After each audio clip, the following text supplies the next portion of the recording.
On May 15, 1911, the Supreme Court of the United States ordered the dissolution of Standard Oil, the most powerful monopoly the country had ever seen.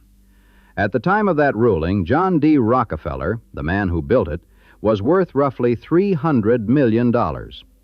2 years later, he was worth $900 million. The act designed to punish the greatest concentration of corporate power in American history tripled the fortune of the man who created it. That number, $900 million in 1913, made Rockefeller, by some measures, the richest private citizen who ever lived. To understand how destroying a company could triple its owner's wealth, you have to understand what Standard Oil actually was. And to understand that, you have to go back to a winter afternoon in Cleveland in 1865, when a 25-year-old bookkeeper decided to bet everything he had on a barrel of oil. John Davison Rockefeller was not born to money, though he was born to ambition. His father, William Avery Rockefeller, was a traveling salesman who sold dubious elixirs, a literal snake oil salesman, and was frequently absent from the family home. His mother, Eliza Davison, was a devout Baptist who held the household together. The family moved often, landing near Cleveland, Ohio in 1853. Young John enrolled in Cleveland's Central High School, dropped out a few months before graduation, took a course in bookkeeping at Folsom's Commercial College, and in 1855, at age 16, got his first job as an assistant bookkeeper at Hewitt & Tuttle, a commission merchant firm. He was paid 50 cents a day. He would celebrate the anniversary of that first day of work for the rest of his life, and he kept a meticulous personal ledger. Every cent earned, every cent spent, every cent donated to his church from the very beginning. This was a man who, before he ever touched a barrel of oil, understood that wealth was built not on what you earned, but on what you tracked, what you controlled, and what you did not waste. In 1859, two things happened. Rockefeller, now 19, scraped together $1,000 of his own savings and borrowed another $1,000 from his father to form a commission business, buying and selling grain and produce, with a partner named Maurice B. Clark. That same year, roughly 100 miles southeast of Cleveland, near Titusville, Pennsylvania, Edwin Drake drilled the first commercially successful oil well. Nobody in Cleveland paid much attention. Oil was a curiosity, a nuisance that seeped into salt wells. But Drake's well proved that crude oil sat in underground reservoirs, accessible with drilling equipment that cost less than $1,000. Within months, speculators swarmed northwestern Pennsylvania. Derricks rose by the hundreds, crude oil gushed, and prices swung wildly, from $20 a barrel to 10 cents, and back again in the span of a year. It was chaos. And it was exactly the kind of chaos that John D. Rockefeller would spend his entire career eliminating.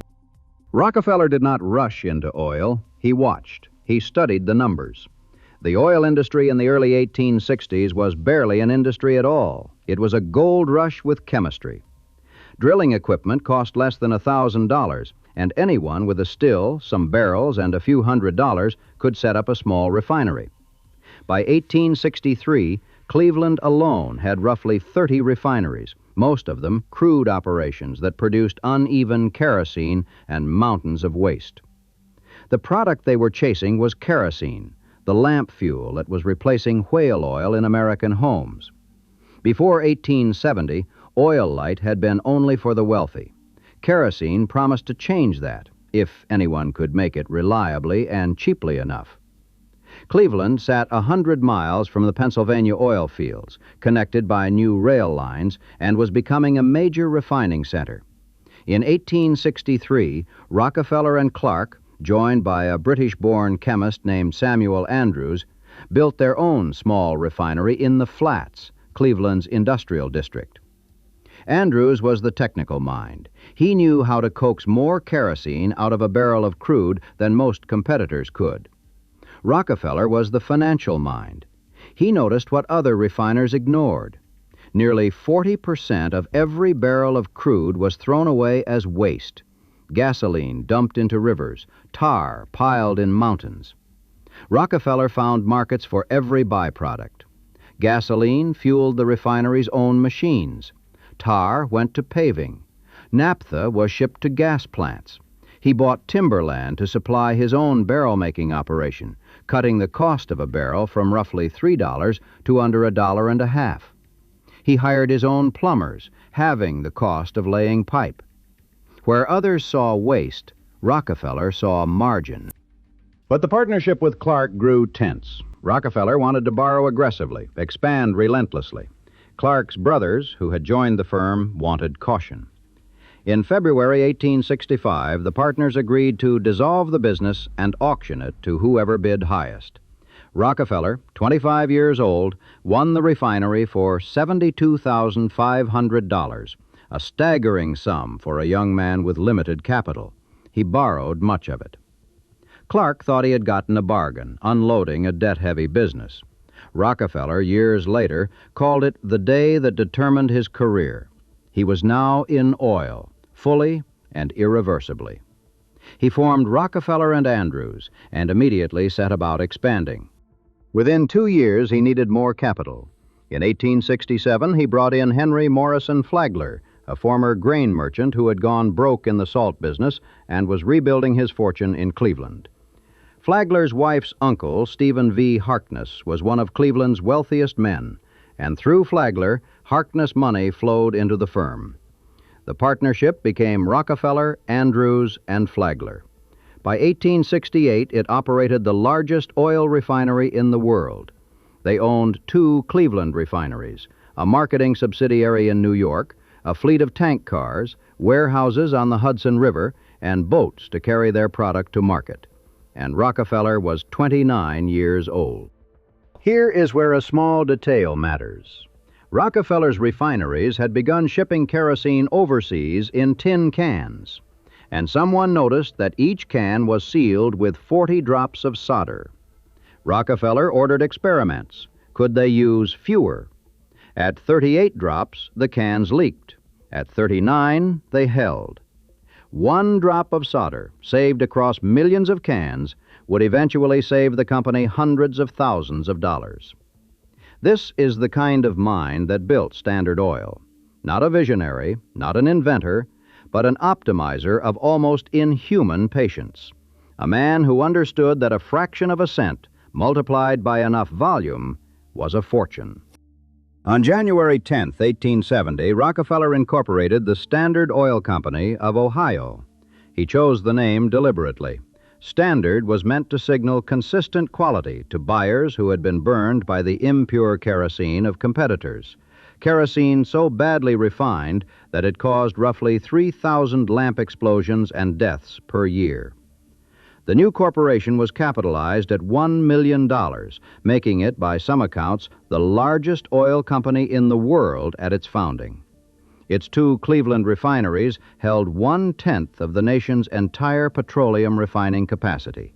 It occupied 60 acres, operated its own barrel factory, owned tank cars and warehouses, and Rockefeller controlled it. The same year Standard Oil was founded, the price of kerosene stood at 26 cents a gallon, down from 58 cents just 5 years earlier. Rockefeller had been profitable in every single one of those years, while competitors vanished around him. He had achieved this through efficiency, vertical integration, relentless reinvestment of profits, and one more thing that his competitors found less admirable: railroad rebates. In 1868, Rockefeller had struck a deal with the Lake Shore Railroad, part of the New York Central system. In exchange for a guarantee of at least 60 carloads of oil per day and a promise to handle all loading and unloading himself, he received a rate of roughly 1 cent per gallon, an effective discount of about 71% off the listed rate. Smaller refiners who shipped a few carloads a week could not qualify for such discounts and were furious. But Rockefeller's logic was straightforward. Volume justified lower rates. The railroad agreed, and Rockefeller's competitors, lacking the volume to negotiate similar terms, watched their margins disappear. By January 1, 1872, Standard Oil's capitalization had been increased to $2.5 million, through new stock issued to a select group of investors, including New York bankers drawn in by the company's scale. And now Rockefeller made the move that would define his career. In late 1871, Tom Scott, president of the Pennsylvania Railroad, had organized the South Improvement Company, a secret alliance between the railroads and a handful of large refiners. The railroads would double their published freight rates, but participating refiners, including Standard Oil, would receive massive rebates and, in a provision of breathtaking audacity, would also receive a percentage of the higher rates paid by non-participating refiners. It was a mechanism designed to crush independent operators and enrich the insiders. Word leaked before the scheme ever went into effect. Independent oil producers in Pennsylvania were enraged. They boycotted, vandalized, protested. The railroads backed down. Pennsylvania revoked the South Improvement Company's charter in April 1872 before a single barrel had shipped under its terms. The scheme was dead. But while the public and the press focused their outrage on the South Improvement Company, Rockefeller was already executing a different plan. In the 6 weeks between mid-February and late March 1872, while the South Improvement scandal dominated the newspapers, he bought 22 of Cleveland's 26 competing refineries. Historians would call it the Cleveland Massacre. The mechanics were devastating. Rockefeller approached each competitor personally. He opened his books to show them Standard Oil's superior efficiency. He pointed to the South Improvement Company and its railroad allies as proof that independence could not survive the coming consolidation. He offered them a choice: sell now at a fair appraised price and receive Standard Oil stock, which would make their families wealthy for generations, or refuse and be destroyed by competitors who had access to freight rates they could never match. Most sold. 6 refineries changed hands in a single 48-hour period, and Rockefeller had ensured that even the Cleveland banks would not lend to his holdouts. He had offered every important banker in the city a chance to buy Standard Oil stock, aligning their interests with his. If you were an independent Cleveland refiner in the spring of 1872, you could not compete on price, you could not borrow money, and the man sitting across the table was offering you stock in the company that was about to own everything. Most took the stock. Most got rich. After Cleveland, Rockefeller marched on Pittsburgh, Philadelphia, Baltimore, and New York. The pattern was the same everywhere. Approach the largest refiners first, show them the numbers, offer them stock or cash, and make clear that the alternative was ruin. Some fought. Charles Pratt and Henry H. Rogers, who ran a major refinery in Brooklyn, initially led the opposition to Rockefeller's schemes, but eventually joined him, and Rogers became one of Standard Oil's most powerful executives.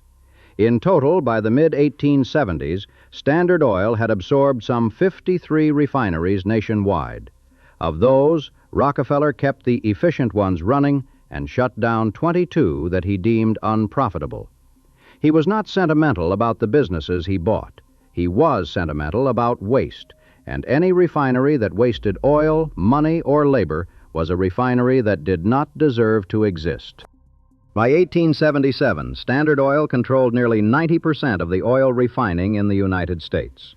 Rockefeller was 38 years old. And now he turned his attention to a problem that had nagged him from the beginning: transportation. The railroads had been his partners and his weapons, but they were also his vulnerability. As long as Standard Oil depended on rail for moving crude and refined product, the railroads held leverage. Rockefeller wanted to eliminate that leverage entirely. In 1877, Standard clashed with Thomas Scott of the Pennsylvania Railroad. Rockefeller had begun building and acquiring oil pipelines, steel arteries that could move crude oil across hundreds of miles without a locomotive or a crew. The railroad fought back, forming a subsidiary to build its own refineries and pipelines. Rockefeller responded by withholding Standard Oil shipments from the Pennsylvania line and starting a price war with the help of rival railroads. Freight rates collapsed. Workers on the Pennsylvania Railroad, their wages slashed, rioted, destroying locomotives, burning stations, clashing with militia. Scott, battered and overextended, withdrew from the oil business entirely and sold his petroleum interests to Standard Oil. By the time the pipeline wars were over, Standard Oil controlled roughly 4,000 miles of pipeline and had made itself largely independent of the railroads that had helped create it. The man who had built his fortune through railroad deals had outgrown the railroads. But Standard Oil was now operating across dozens of states, and its legal structure was a tangle of partnerships, corporations, and secret agreements that even its own officers could not always explain.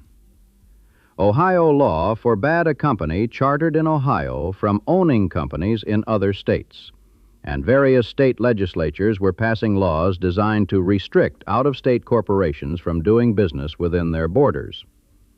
Rockefeller needed a legal structure that could hold 40 separate companies in 40 separate states under a single coordinated management, without technically violating any one state's charter laws. To solve this, Rockefeller's legal team, led by attorney Samuel Dodd, devised something that had never existed before in American business. On January 2, 1882, 41 investors signed the Standard Oil Trust Agreement. They conveyed the stock of 40 companies to a board of 9 trustees who would manage the entire enterprise as a single entity. John D. Rockefeller, his brother William, Henry Flagler, John D. Archbold, Oliver H. Payne, Charles Pratt, Jabez Bostwick, Benjamin Brewster, and William G. Warden. These 9 men held the power to purchase, create, dissolve, merge, or divide any company within the trust. The total value was $70 million. Each original stockholder received trust certificates in proportion to their holdings. Rockefeller, holding the largest share, was first among equals, but notably not a dictator. He could not override the other trustees, and on at least one occasion, when he pushed to buy up millions of barrels of sour, high-sulfur oil from the Lima field in Ohio, a gamble that other trustees considered reckless, he faced real opposition. Archbold quietly sold some of his trust certificates in protest. Rockefeller pushed ahead, the sulfur problem was eventually solved, and the Lima oil became immensely valuable. But the incident revealed that even inside the most centralized business structure in America, Rockefeller had to persuade, not command. The trust was the first great corporate trust in American history, a legal innovation as consequential as any oil pipeline or refining process. It gave birth to a word, trust, that would become synonymous with monopoly itself, and it gave reformers a target with a name. And it was run from a new address, 26 Broadway in Lower Manhattan near Bowling Green. Standard Oil had moved its headquarters from Cleveland to New York in 1885 into a 9-story building designed by the architect Francis H. Kimball. Over the decades, as the company's power grew, the building grew with it. 6 stories were added in 1895. After the First World War, the architects Carrere and Hastings, the same firm that designed the New York Public Library, were hired to transform it into something befitting the most powerful private enterprise on earth. The expanded building, completed in phases between 1921 and 1928, rose 31 stories and 480 feet, its lower facade curving gently along the sweep of Broadway, its tower crowned with a stepped pyramid topped by a symbolic oil-burning beacon. The New York Times would later write that 26 Broadway was once to oil what 1600 Pennsylvania Avenue was to politics. In the classically appointed lobby, the names of Standard Oil's founders were inscribed in marble, like Roman emperors. Every thread of the American oil industry, wells, pipelines, refineries, rail cars, distribution carts, export terminals, ran through that curved building at the foot of Manhattan. And from it, Rockefeller and his trustees set the price that every American paid for the kerosene that lit their home. By 1890, Standard Oil controlled roughly 88% of the nation's refined oil flows. Congress had passed the Sherman Antitrust Act that year, the first federal law aimed directly at monopolies, but enforcement was slow and uncertain. In 1892, the Attorney General of Ohio brought suit against the trust, and the Ohio Supreme Court ordered it dissolved. Rockefeller's response was characteristic. He complied with the letter of the order and evaded its spirit entirely. The trust was formally dissolved, and its holdings were reorganized into 20 nominally independent companies. But the same 9 men controlled them all through interlocking directorates. Nothing changed except the paperwork. In 1899, Rockefeller's lawyers found a more elegant solution. New Jersey had recently adopted a law permitting a parent company to own stock in other companies, a legal innovation designed to attract corporate business to the state. Standard Oil of New Jersey was reorganized as a holding company, and the stocks of all the other Standard Oil companies were transferred into it. The octopus had a new body, but the same arms. By 1904, the figure for oil refinement had risen to 91%, with 85% of final sales. Standard Oil had built a nationwide distribution system so thorough that by then its delivery carts reached 80% of American towns, selling kerosene, lubricants, and paraffin directly to homes and businesses. And the company's policies were aggressive. It pressed stores to carry only Standard Oil products and used its pricing power to drive independent retailers out of the market. The efficiency was genuine. The prices were lower than anyone else could offer, and the resentment was enormous. Here is the thing about Standard Oil that made it unlike any other monopoly of the Gilded Age. Rockefeller was not gouging consumers. He was doing something more unsettling. He was providing a genuinely superior product at a genuinely lower price, and he was making it impossible for anyone else to compete. The kerosene was purer, the delivery was more reliable, the prices kept falling. And if you were a small refiner, a small producer, a small retailer, none of that mattered, because you were being ground into dust by a machine so efficient that its very efficiency was an act of annihilation.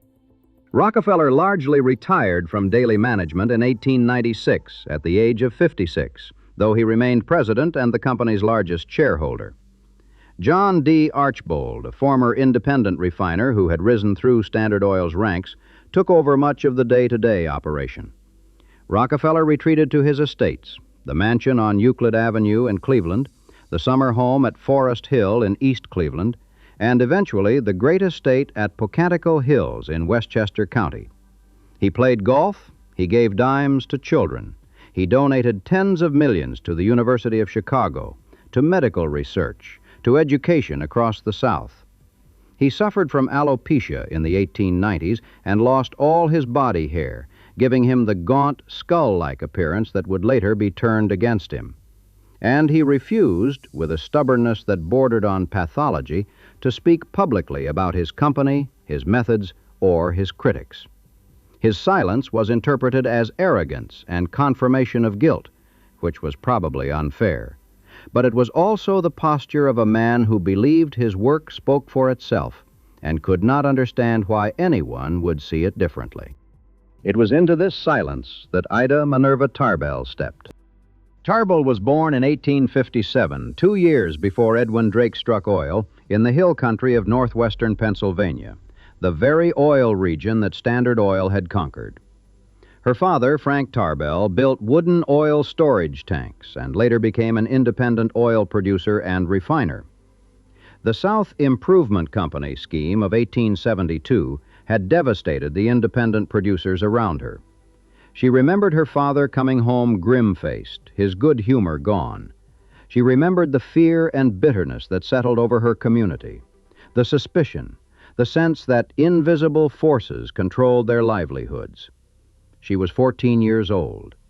She later wrote that the experience left her with a conviction she never lost, that what had been undertaken was wrong. She would carry that conviction for 30 years before she found a use for it. Tarbell studied biology at Allegheny College, taught school, moved to Paris, wrote biographies of Napoleon and Abraham Lincoln for McClure's magazine, and became one of the most successful magazine writers in America. In 1901, she proposed to S.S. McClure a project that would take years, a comprehensive history of the Standard Oil Company. McClure approved it. Tarbell began a meticulous investigation, digging through court records, depositions, congressional testimony, and state investigations that stretched back to the 1870s. She interviewed Henry H. Rogers, one of Standard Oil's senior executives, who initially seemed to believe she was writing a sympathetic piece. She tracked down hundreds of thousands of pages of documents scattered across the country. She was, in effect, inventing investigative journalism as a discipline. The first installment appeared in McClure's magazine in November 1902. It would run for 19 parts through 1904, appearing alongside the investigative work of Lincoln Steffens on political corruption and Ray Stannard Baker on labor, a concentration of muckraking talent that defined the era. The series documented in painstaking and damning detail the railroad rebates, the secret deals, the South Improvement Company, the systematic destruction of competitors, the corporate secrecy, and the overwhelming concentration of power in the hands of a few men operating from a single address. Tarbell used a technique that was revolutionary for its time. She built her case not from rumor or rhetoric, but from public records, depositions, court transcripts, legislative investigations, corporate filings. She traced the money. She named the names. She showed the pattern. When collected into a book in 1904, The History of the Standard Oil Company became a bestseller and was later called by the historian Daniel Yergin the single most influential book on business ever published in the United States. Tarbell concluded her series with a two-part character study of Rockefeller in which she described him as the oldest man in the world, a living mummy. The series helped spur the passage of the Hepburn Act in 1906, which gave the Interstate Commerce Commission real power over railroad rates, and contributed to the creation of the Federal Trade Commission in 1914. But its most immediate consequence was to make Standard Oil the most hated corporation in the country, and Rockefeller the most reviled man. Rockefeller was deeply stung. He referred to her privately as that poisonous woman, but told his advisers not to respond publicly. Not a word, he said, not a word about that misguided woman. It was the same silence that had invited the investigation in the first place. The man who could count drops of solder on a tin can could not bring himself to count the cost of saying nothing while a journalist dismantled his reputation in front of the entire country. Meanwhile, the political landscape had shifted. President Theodore Roosevelt, who took office in 1901, had made trust-busting a centerpiece of his agenda. Congress had passed the Sherman Antitrust Act back in 1890, but it had rarely been enforced with real force. Now, with public opinion inflamed by Tarbell's reporting and by a broader wave of muckraking journalism, the government moved. In November 1906, the Justice Department filed suit against Standard Oil of New Jersey, the holding company that, since 1899, had served as the legal umbrella for the entire Standard Oil empire, charging it with violating the Sherman Act by monopolizing the oil industry through anti-competitive practices. The trial lasted 15 months. The government presented evidence of railroad rebates, predatory pricing, secret acquisitions, and a relentless campaign to eliminate competition. Standard Oil's attorneys argued that the company's dominance was the result of superior efficiency, not unlawful conduct, that its lower prices benefited consumers, and that its size was a natural consequence of its competence. There was an element of truth in the defense, and the lawyers knew it. But there was also a fact that complicated Standard Oil's argument. The market was already changing beneath its feet. The discovery of vast new oil deposits in Texas, the Spindletop gusher of 1901, had blown the lid off the Gulf Coast, had given rise to competitors that Standard Oil had never been able to absorb. Texaco, founded in 1902, and Gulf Oil, founded in 1901, were building refineries and pipelines outside Standard Oil's reach. Royal Dutch and Shell had merged in 1907 and were entering the American market. By the time the Supreme Court heard the case, Standard Oil's share of the refining market had already fallen from its peak of 90% to something closer to 65 or 70%. The monopoly, by any strict definition, was already eroding. But the legal question was not whether Standard Oil was still a monopoly. It was whether the methods it had used to build one violated the law. In November 1909, a federal circuit court ruled for the government and ordered the dissolution of Standard Oil. Standard Oil appealed to the Supreme Court. The case was argued and re-argued, and on the morning of May 15, 1911, Chief Justice Edward White read the opinion of the court. Standard Oil of New Jersey had illegally monopolized the American petroleum industry. Its dominance was, in the Chief Justice's words, not the result of normal methods of industrial development, but of new means of combination with the purpose of excluding others from the trade. The company was ordered to dissolve itself, to divest all of its subsidiary companies within 6 months. The court split the empire into 34 independent companies, divided largely along geographic lines. Standard Oil of New Jersey, Standard Oil of New York, Standard Oil of California, Standard Oil of Indiana, Standard Oil of Ohio, the Atlantic Refining Company, the Vacuum Oil Company, Continental Oil, the Ohio Oil Company, South Penn Oil, and dozens of others. Each was to operate independently, competing in its own territory. The greatest corporate combination the world had ever seen was to be taken apart, piece by piece, and scattered across the map. John D. Rockefeller received the news while playing golf. He had retired from management 15 years earlier. He still held over 25% of Standard Oil's stock. Under the dissolution order, he received a proportionate share of stock in each of the 34 successor companies. And here is where the story turns into something that no one, not the government lawyers, not the trust busters, not the muckrakers, not even Rockefeller himself, had anticipated. Within months of the breakup, the stock prices of the successor companies began to rise. Each new company, freed from the centralized structure, was valued by the market as an independent entity with its own growth prospects. And the oil market itself was shifting in a direction that made every one of these companies more valuable. Henry Ford had produced the first Model T in 1908, and by 1910, gasoline sales in the United States had surpassed kerosene for the first time. The product that Standard Oil had once dumped into rivers as waste, gasoline, was becoming the most valuable commodity on Earth. By 1915, 2.5 million Model Ts would be on American roads. Every one of Rockefeller's 34 fragments was positioned to ride that wave.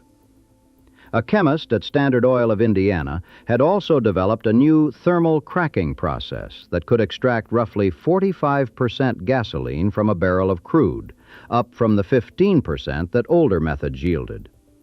What had been a waste product was now the product, and every successor company inherited the infrastructure to produce and distribute it. By 1913, the combined net worth of the successor companies had risen roughly five-fold. Rockefeller's personal fortune, which had stood at about $300 million at the time of the breakup, reached $900 million, about 2.3% of the entire gross domestic product of the United States. Ron Chernow, in his biography of Rockefeller, recorded that President Theodore Roosevelt, the very man who had set the antitrust machinery in motion, reacted to the news with a lament. No wonder Wall Street's prayer is now, "O merciful Providence, give us another dissolution." The irony was bottomless. The punishment had been a liberation. The monopoly, it turned out, had been suppressing the value of its own components. Each piece of Standard Oil, freed to pursue its own markets and strategies, grew faster than the whole ever had. Rockefeller, who had spent 40 years assembling the most tightly controlled corporate structure in history, discovered that the act of breaking it apart was the most profitable event of his career. He became America's first billionaire in 1916. He would spend the next 2 decades giving away hundreds of millions to the University of Chicago, to the Rockefeller Institute for Medical Research, to the General Education Board, and when he died in his sleep at age 97 in 1937, his remaining estate totaled about $26 million. He had given almost all of it away. The 34 companies scattered across the American landscape after 1911 did not stay scattered. Standard Oil of New Jersey was renamed Esso, then Exxon. Standard Oil of New York became Saucony, then Mobil. In 1999, those two companies, both grandchildren of John D. Rockefeller's Cleveland refinery, merged to form ExxonMobil, one of the largest corporations on Earth. Standard Oil of California became Chevron. Standard Oil of Indiana became Amoco and was later absorbed by British Petroleum. Standard Oil of Ohio was acquired by BP in 1987. The Ohio Oil Company became Marathon. Continental Oil became Conoco and later merged into ConocoPhillips. South Penn Oil became Pennzoil and was eventually absorbed by Shell. Cheeseboro Manufacturing, which made petroleum jelly from refinery byproducts, is now part of Unilever. You may not recognize the name Standard Oil, but the odds are excellent that you filled your gas tank this week at one of its descendants. And that one drop of solder, the 39th drop, the one Rockefeller kept, had multiplied across every one of them. The obsession with eliminating waste, with extracting value from every fraction of every process, had embedded itself in the corporate DNA of companies that still dominate global energy more than a century later. The trust was dead. The instinct that built it was not. The building at 26 Broadway still stands. Its facade still curves along the sweep of the street, and the stepped pyramid still rises above Lower Manhattan, though the lantern at its top no longer burns. ConocoPhillips sold the building in 1956 and moved uptown. Today, it is a New York City landmark, designated in 1995 for its architectural significance. Its tenants include a film academy, a Cornell University program, and the New York State Court of Claims, which moved there after the World Trade Center was destroyed. In the marble lobby, the names of the founders, Rockefeller, Flagler, Harkness, Pratt, Archbold, are still inscribed near the cornice line. Visitors walk past them on their way to class. Most do not look up. Rockefeller once told a reluctant competitor during the Cleveland massacre to take Standard Oil stock, and your family will never know want. The competitor took the stock. His family prospered. Rockefeller kept his promise, one of many he kept. He also kept his silence, his ledger, his habit of counting, his Sunday school lessons, and his conviction that the chaos of competition was a kind of sin that an orderly man was obligated to correct. He was not wrong about the waste. He was not wrong about the efficiency. He was not wrong that cheaper kerosene lit the homes of millions who could never have afforded whale oil. He may even have been right that the oil industry required consolidation to function. What he could not see, or would not see, was that the perfection of his control had become indistinguishable from tyranny, and that a republic will tolerate a great deal of efficiency before it will tolerate the knowledge that one man, working from a curved building at the foot of Manhattan, has the power to decide what the entire country pays to light its lamps. The beacon atop 26 Broadway was designed to be seen by ships entering New York Harbor, a signal of the wealth and power inside. The post-war building boom eventually blocked the view, but for a generation, that small flame above the pyramid was one of the first things a passenger saw approaching the city. A light burning oil on top of a building built by the man who controlled the oil. The last thing he needed was a sign.